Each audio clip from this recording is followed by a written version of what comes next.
Halo, selamat datang di video PDD UKT-PT Pengajaran Serdos tahun 2025. Perkenalkan, nama saya Helen Gianita Wayangkau. Saya merupakan dosen tetap di program studi D3 Teknik Sipil Fakultas Teknik Universitas Cendrawasih. Pada program studi ini, saya mengampu beberapa mata kuliah keteknik sipilan di bidang manajemen konstruksi, yaitu yang pertama manajemen proyek konstruksi, estimasi biaya konstruksi, manajemen resiko, prasarana perumahan dan pemukiman, metode pelaksanaan alat berat, dan estimasi biaya dan waktu. Selain mata kuliah keteknik sipilan, saya juga mengampu beberapa mata kuliah dasar terapan, yaitu metode penulisan ilmiah dan teknik presentasi, dan statistik terapan. Dalam proses belajar mengajar, saya selalu menerapkan metode DIA, yaitu Delivery, Interaction, dan Assessment di setiap kelas yang saya ampu, di mana metode delivery dilakukan melalui penyampaian materi secara langsung berupa ceramah, modul, maupun presentasi. Penyampaian materi selain berisi teori juga dilengkapi dengan contoh maupun studi kasus secara real yang terjadi untuk memberikan gambaran pada mahasiswa terkait penerapan di lapangan. Metode interaction dilakukan dengan komunikasi dua arah antara mahasiswa dengan dosen selama proses pembelajaran. Interaksi ini bisa berupa diskusi, tanya jawab berkaitan dengan studi kasus yang diberikan. Selanjutnya, metode assessment selain dilakukan secara terjadwal melalui UTS dan juga UAS, cara menilai pemahaman dan penguasaan mahasiswa terhadap materi yang diajarkan bisa berupa tugas individu maupun tugas kelompok atau kuis. Prosentasi nilai mahasiswa diperoleh berdasarkan 14% kuis, 14% tugas, 29% UTS, dan 43% UAS. Pada video ini, saya akan menampilkan bagaimana proses kegiatan belajar mengajar di kelas yang saya ampu pada mata kuliah metode pelaksanaan alat berat. Selanjutnya, saya akan menjelaskan deskripsi singkat terkait dengan mata kuliah metode pelaksanaan alat berat, di mana materi yang dibahas dalam perkuliahan ini meliputi jenis, fungsi, dan pengelompokan alat-alat berat untuk mendukung pelaksanaan pekerjaan konstruksi, karakteristik fisik material dan relevansinya dengan produktivitas alat, analisis kapasitas produksi individu, analisis kapasitas produksi kelompok alat berat, aspek pemeliharaan, serta biaya peralatan konstruksi. Dari keseluruhan 14 kali tatap muka, materi pembelajaran dikelompokkan menjadi yang pertama, pengantar pemindahan tanah mekanis, yang kedua klasifikasi dan fungsi alat berat serta pemilihan alat berat, yang ketiga biaya operasional alat berat, dan yang keempat analisa produksi kerja alat berat. Adapun referensi yang menjadi rujukan sebagai pustaka dalam mata kuliah ini yang utama adalah Afrizal Nursin tahun 1995, kemudian pustaka pendukung yaitu Nabar tahun 1998, Rohmadi tahun 1992, dan yang terakhir Tim tahun 1998. Adapun capaian pembelajaran mata kuliah yaitu yang pertama, mahasiswa mampu menjelaskan tentang pemindahan tanah secara mekanis, yang kedua mahasiswa mampu menjelaskan fungsi dan kegunaan alat berat, yang ketiga mahasiswa mampu menghitung produktivitas alat berat, yang keempat mahasiswa mampu menghitung biaya kepemilikan dan operasional alat berat, dan yang kelima mahasiswa mampu menentukan biaya harga satuan dan biaya total alat berat. Video yang akan saya tampilkan berikut merupakan pertemuan ke-7 yang membahas tentang bagaimana menghitung produktivitas alat berat setelah sebelumnya di pertemuan ke-6 membahas tentang faktor-faktor apa saja yang mempengaruhi produktivitas alat berat. Jadi, bagaimana cara saya mengelola kelas dan menerapkan metode DIA pada mata kuliah metode pelaksanaan alat berat? Mari kita simak bersama-sama video berikut ini. Selamat menyaksikan. Baik, selamat siang untuk kita semua. Pada hari ini kita pertemuan ke-7 mata kuliah metode pelaksanaan alat berat ya. Namun sebelum dimulai, kita akan review kembali pertemuan minggu lalu. Ada yang masih ingat minggu lalu kita belajar tentang apa? Ya, faktor-faktor yang mempengaruhi produktivitas alat. Apa saja faktor-faktor yang mempengaruhi produktivitas alat? Faktor Cuaca, faktor cuaca. Kenapa cuaca mempengaruhi? Ketika alat berat beroperasi pada saat pelaksanaan proyek di lapangan, kalau cuaca buruk, itu alat tidak bisa beroperasi dengan baik, entah kondisi tanahnya atau keahlian operatornya, ya. Kemudian yang berikut ada apa lagi? Kondisi alat. Alat harus dipastikan baik. Kalau tidak, alat tidak bisa beroperasi juga. Misalnya, bannya pecah atau roda rantainya bermasalah, solar habis dan lain-lain, itu harus dipastikan supaya tidak mempengaruhi jalannya proyek. Proyek kan dibatasi dengan waktu ketika pada hari ini proyek berjalan, tetapi ada kerusakan alat, cuaca berpengaruh, kemudian keahlian operator juga sangat menentukan, ya.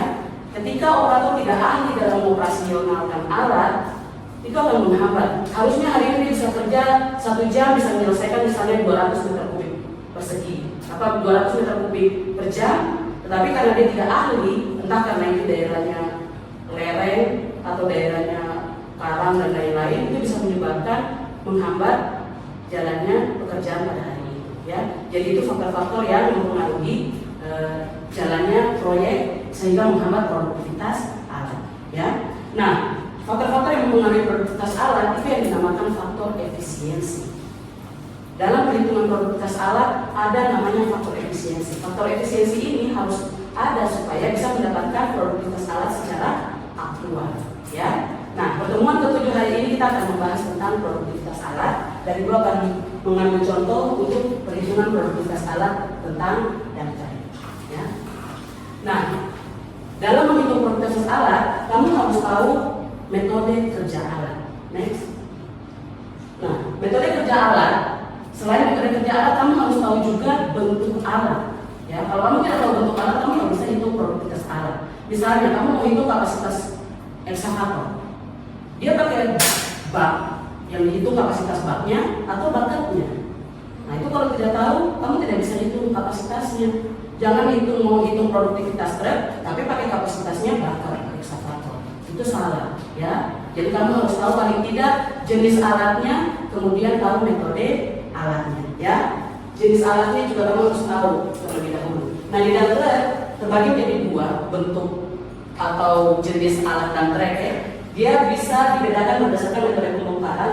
Yang pertama yaitu rear dan drag, di mana bentuk rear dan drag ini berdasarkan metode pembongkarannya, dia apabila membongkar muatannya itu bagian baknya itu bagian depan terangkat ke belakang. Jadi materialnya langsung terangkat ke belakang. Nah, ketika material itu diturunkan, model yang dia terangkat ke belakang, itu material yang ditumpahkan itu dia berbentuk kayak gunung gitu, ya. Jadi dia tidak efisiensi sih secara untuk menyimpan material. Nah, tapi dengan bentuk yang satunya yaitu side dump track, ini model dump track yang ketika dia membongkar muatan baknya ke samping. Fungsinya apa? Supaya dia bisa meminimalisir side untuk menaruh material, ya. Ini biasanya dipakai kalau di Jawa sana model track ini dipakai terutama di jalan tol. Apabila misalnya ada 2 ruas jalan, tapi ruas jalan satunya harus ada perbaikan atau peningkatan jalan, sementara di sebelah harus tetap jalannya dipakai, maka biasanya mereka pakai jenis dump track ini supaya ketika dia membuang material kondisi ke samping, dia bongkarkan ke samping, itu materialnya langsung dia rapi ikut posisi sepanjang jalan, ruas jalan. Jadi dia posisinya memanjang, jadi bisa efisiensi tempat, orang bisa lalu lalang, bisa untuk dipakai untuk kerja. Tapi kalau yang model dia bongkar ke belakang, semua bisa menutup badan jalan, itu biasanya tidak dipakai untuk kondisi-kondisi jalan yang seperti ini, ya. Jadi itu 2 jenis dump track. Selanjutnya, dalam menghitung produktivitas alat, yang paling penting adalah menghitung waktu siklus. Mau hitung waktu siklus, kamu harus tahu tadi yang ini bilang jenis alatnya, kemudian metode kerjanya bagaimana. Untuk dump track, menghitung waktu siklus, yang pertama ada waktu muat, yang berikut ada waktu angkut, ada waktu bongkar, ada waktu dia kembali, kemudian ada waktu dia mengambil posisi di lokasi pengambilan material, ya. Nah, waktu muat yang pertama itu posisi ketika truk itu dia ada di lokasi untuk memuat material, ya. Posisinya sudah stabil untuk diisi muatan materialnya. Kemudian ada alat pembantu. Alat pembantu untuk mengisi material ke truk itu biasanya berupa wheel loader atau ekskavator, ya. Tidak mungkin pakai tenaga manusia atau nanti lama. Dia sampai pakai masa musnah dari bawah berbuang ke bak tractor sulit, maka harus ada alat pembantu. Jadi ketika kamu menghitung produktivitas kerja alat, khusus dump track pasti ada alat pembantu, entah bentuknya wheel loader atau ekskavator, ya.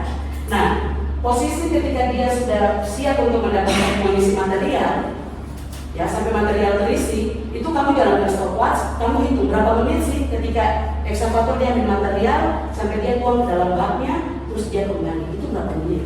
Nah, itu yang dinamakan waktu muat. Sampai dengan bak itu dia terisi full, kamu hitung berapa menitnya. Setelah itu dijumlahkan dengan ketika truk itu dia keluar, kemudian dia bawa ke lokasi yang dibuang materialnya, ya. Itu yang namanya waktu angkut. Waktu angkut itu kamu hitung dari lokasi site itu kamu hitung berapa menit loh. Begitu dia keluar dari lokasi pembuangan, kamu jalankan stopwatch, kemudian hitung. Dia lewati jalan mana? Apakah itu jalan kota atau itu jalan tol? Kalau jalan kota kan macet kan? Itu kamu hitung lagi, ada dipengaruhi dengan kecepatan nanti. Ketika dia bawa muatan dalam kota, saat bermuatan itu kecepatannya berbeda dengan pada saat dia nanti kembali kosong. Kalau kosong kan biasanya trek lebih kencang kan?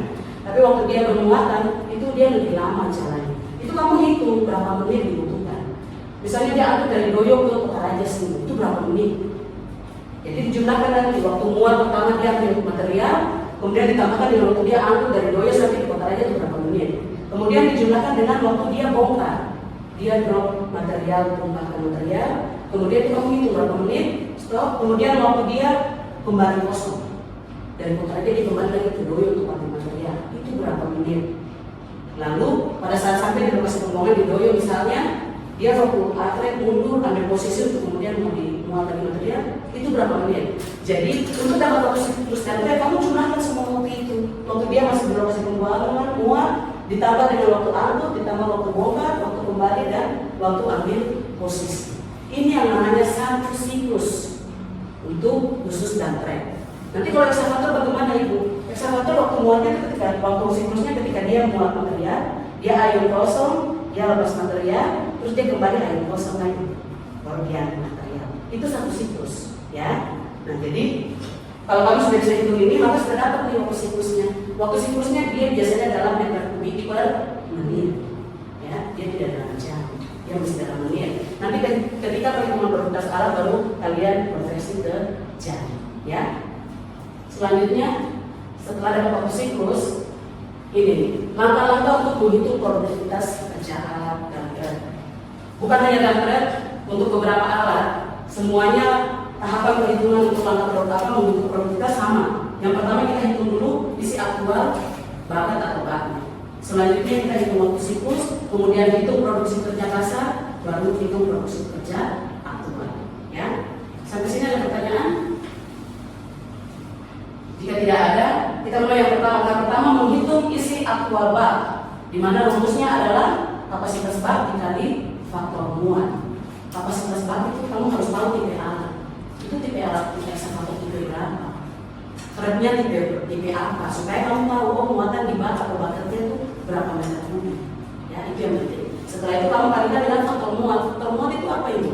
Faktor muat itu faktor-faktor yang mempengaruhi ketika dimuat materialnya. Misalnya truk eksavator dia memuat tanah ke dalam baknya itu ada misalnya operator tidak ahli, eksavatornya goyang-goyang atau pas memuat begini terbentur dengan ini body track, biasanya material tumpah-tumpah.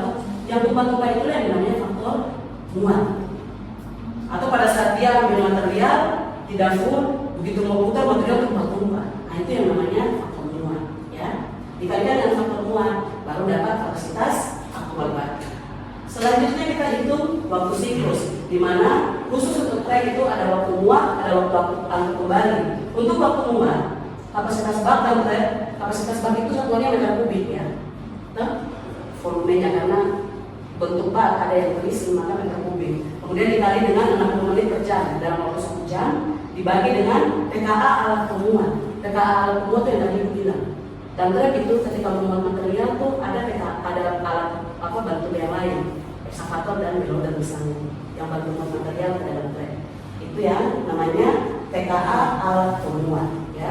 Selanjutnya itu waktu angkut kembali, itu jarak angkut dalam 1 km dikali 60 menit per jam dibagi dengan kecepatan angkut saat kembali.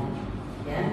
Setelah dapat waktu siklus, kemudian menghitung produksi kerja kasar, di mana rumusnya adalah PKK sama dengan kapasitas aktual bak dikali jumlah siklus per jam. Kapasitas aktual bak kita sudah dapat dari atas pertama yang tadi dengan itu, kemudian dikalikan dengan jumlah siklus waktu siklusnya. Selanjutnya kita hitung produksi kerja aktual. Kalau produksi kerja aktual itu produksi kerja kasar itu kalau tidak ada faktor-faktor yang mempengaruhi tadi cuaca, keadaan operator. Tidak ada faktor-faktor itu, maka bersihnya kita dapat sekian meter kubik. Tapi kalau mau menghitung produksi kerja alat aktual sudah dikurangi, sudah dikalikan dengan faktor efisiensi, faktor-faktor yang mempengaruhi tadi. Makanya rumusnya PKK dikali faktor efisiensi. Kita masuk yang berikut contoh soal. Untuk menghitung faktor salah kita harus hitung dulu isi aktual bab. Isi aktual bab. Nah, isi aktual bab ini sama dengan kapasitas dikali faktor isi. Nah, kapasitas bab diketahui berapa? 57 meter kubik dikalikan dengan faktor isi 0,9 sama dengan berapa? Bantu ibu. 51,3 berapa? 51,3 meter kubik. Selanjutnya kita hitung waktu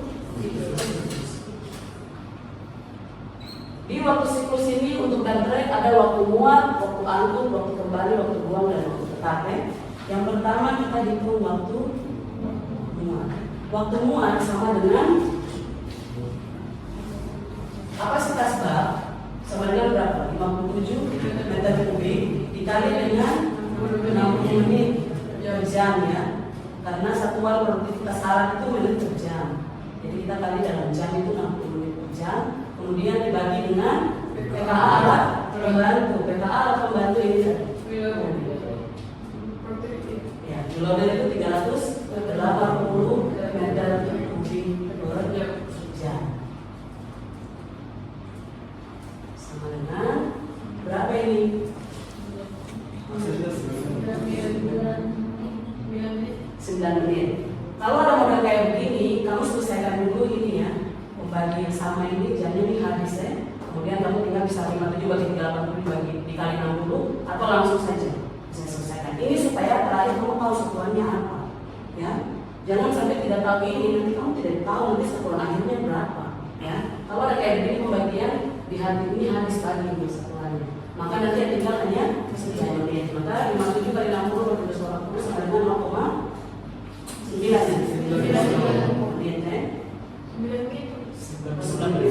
9 menit. Selanjutnya waktu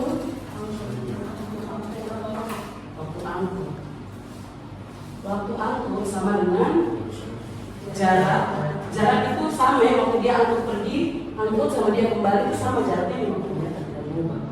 Maka kita pakai 5 km dikalikan dengan 60 menit per jam dibagi dengan kecepatan. Karena dia angkut, maka kamu lihat kecepatan saat dia angkut berapa? 5 km per jam. Gimana? Kecepatan angkut 20 ya? 20 km per jam. Ini juga sama, kita habis dulu di sini, kemudian tinggal kita tekan bagi 20 sama dengan 15 menit. Selanjutnya, kalau ada waktu angkut pasti ada waktu kembali. Waktu kembali sama kembali dengan jarak yang sama 5 km dikali 60 menit per jam. Hanya jaraknya apa kecepatannya berbeda karena dia kosong.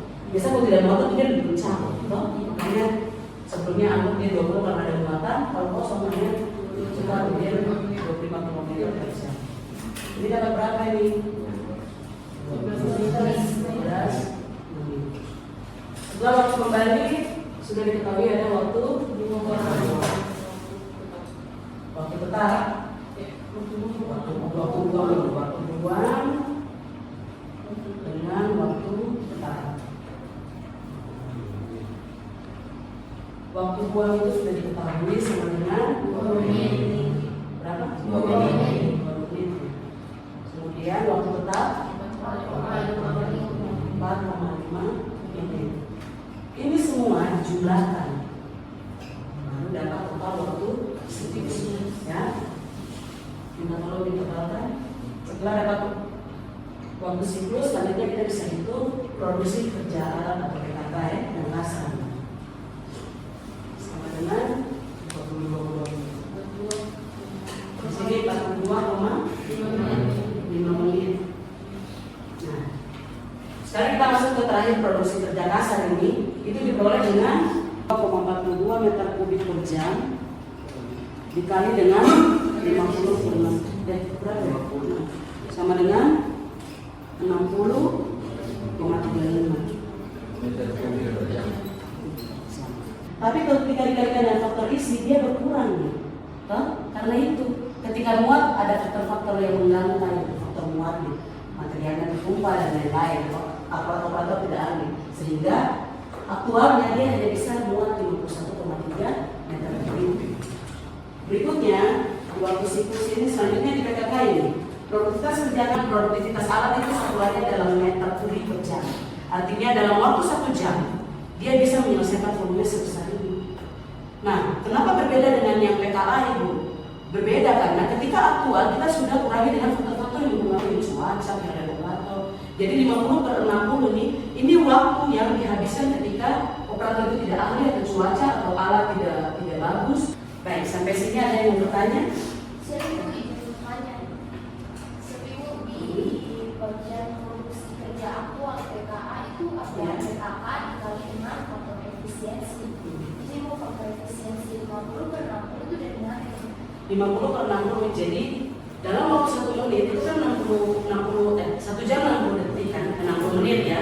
Nah maka ini 60-nya 50 ini sudah diketahui nih, 50 menit per jam, tinggal dibagi dengan ini 60 menit per jam ini. Jadi tinggal 50 dibagi 60. Ini diketahui dari mana? Kalau kamu mau menyusun tugas akhir, kamu turun ke lapangan, kamu hitung faktor-faktor yang mempengaruhi. Oh karena cuaca, tiba-tiba ada kerja, kamu masih harus berkuat atau kemudian durasi. Berapa menit ini? Alat rusak itu perbaiki itu berapa menit? Kalau satu hari itu yang mempengaruhi hanya karena terkait alat, ya udah berarti itu saja mempengaruhi, makanya dia sebesar 50 menit. Hampir 1 jam perbaiki alat ini. Begitu, ya. Ini yang namanya faktor efisiensi. Kalau itu karena cuaca, mereka tunggu cuaca harus berhenti, kamu hitung juga. Kira-kira berapa jam hujan berhenti? Itu yang dinamakan faktor efisiensi. Jadi dapat dari mana? Ya dari ini, kamu amati di lapangan. Kalau karena operator dia tidak ahli, kamu lihat kira-kira ini berapa menit untuk menyelesaikan satu pekerjaan, karena dia tidak ahli. Harusnya kalau dia ahli bisa diselesaikan sekian menit, tapi karena dia tidak ahli, berapa menit kamu hitung lagi di lapangan ketika dia operasionalkan. Gitu ya.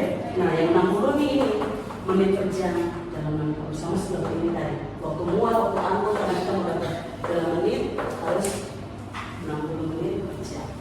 Ya, ada lagi? Apa perbedaan produksi kerja kasar dan produksi kerja aktual? Ya, Ibu ulangi sekali lagi ya. Kalau produktivitas kerja kasar itu tanpa faktor apapun yang mengganggu. Harusnya dalam waktu 1 jam dia mampu menyelesaikan 72,42. Tapi karena ada faktor-faktor lain tadi terkait cuaca, keadaan operator, kerusakan alat, maka itu harus dikalikan supaya kita dapat yang aktualnya. Sehingga dia berkurang tuh, hanya didapatkan 60,35 meter kubik per jam. Gitu ya. Nanti kalian diskusi kelompok ya. Silakan diskusi dengan teman sebangku untuk menyelesaikan pekerjaan yang di depan. Ini bisa dibagikan. Semuanya dapat. Nah, contoh kasus yang pertama, ya, pekerjaan reklamasi menggunakan pasir buruk dilakukan di daerah cekungan. Bahan timbunan didatangkan dari luar proyek berjarak 25 km. 5 km diantaranya melewati perkotaan. Volume bukan sebesar 4.200 meter kubik. Faktor lain yang diketahui yaitu kapasitas produksi sebesar 5, kemudian faktor efisiensi 0,8, faktor batas 1, kecepatan rata-rata dalam kota saat dia bermuatan itu 20 km per jam, sedangkan pada saat dia kosong itu 30 km per jam. Nah, luar kota itu pada saat dia bermuatan kecepatannya 40 km per jam, sedangkan pada saat dia kosong 60 km per jam. Waktu siklus pada saat dia loading 4 menit, dumping manuver itu sebesar 2 menit. Silakan dihitung berapa produktivitas kerja alat tersebut. Silakan lakukan diskusi.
silakan dikerjakan di lembar soal masing-masing. Ya. Waktu hanya 20 menit dikerjakan, ya. Silakan dimulai.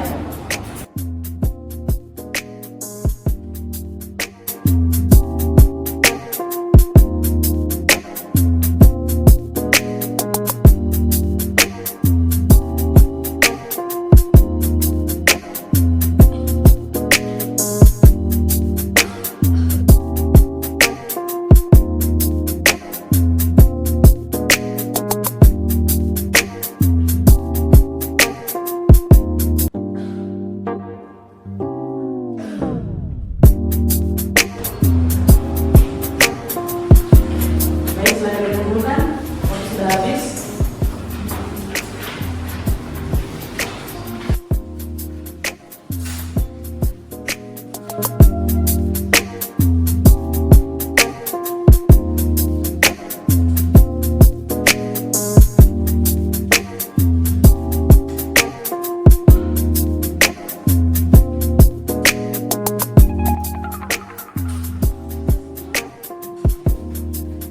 Baik, sudah.